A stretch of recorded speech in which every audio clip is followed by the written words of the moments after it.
Hello and welcome back. In this video we're going to create asteroids.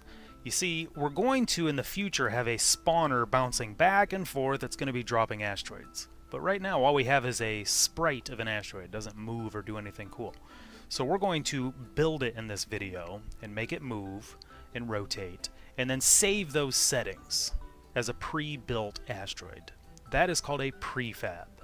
A prefab is a pre-fabricated object.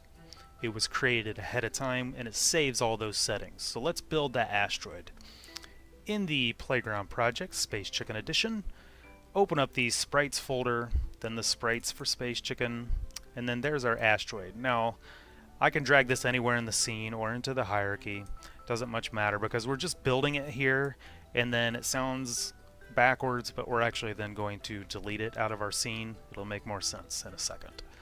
So right now you can see my asteroid. If I rotate this, resize it, do anything to it, and then I say, you know what, I'm just going to delete that out of there. If I drag in another sprite, it looks exactly like the original one did. It didn't keep all of those settings that I wanted. Now compare that to this. If I do some things like rotate it and resize it, this is not a good way to resize things really because it's going to be distorted, but you'll get the idea. And then this time instead I'm going to, instead of hitting delete on my keyboard, I'm going to drag it into a folder, and I have a prefab folder here. Nothing special about that folder, but as soon as I did that, it created this object down here.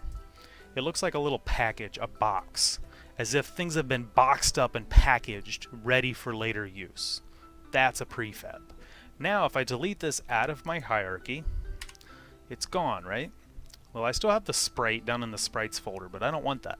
What I want is the prefabricated one. So if I bring this one and drop it into my hierarchy from the prefabs folder, it kept all of those settings. And if I had attached scripts and other things to that asteroid, it would have kept those too. So that's the power of prefab, is you just build one and then you can keep it forever. Now of course you could update it later by adding more scripts and then re-dragging this into your prefabs to make another version of it. So let's say I want this really distorted one. You don't really want this, but if I drag that into the prefabs, now I have two versions of the prefab. Delete that old one out, and now I have this one, which is just great, and I have this one, which is my distorted one. Now I have two versions of the prefab. So remember earlier I said I was going to delete it out of the hierarchy? Hopefully that makes sense now, because we don't want them in the hierarchy, we just need to build them. And we don't need these prefabs because those are junk. I was just demonstrating what a prefab is. In our case, we're just going to drag in a fresh asteroid from the sprites folder. And now what do we want it to be able to do? Well, we want it to fall and probably rotate to make it look like it's flying through space.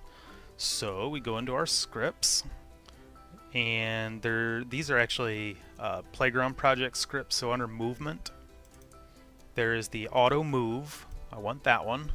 Drop that right onto him. If I click on it, you can see there's the auto move. And which direction do I want it to go?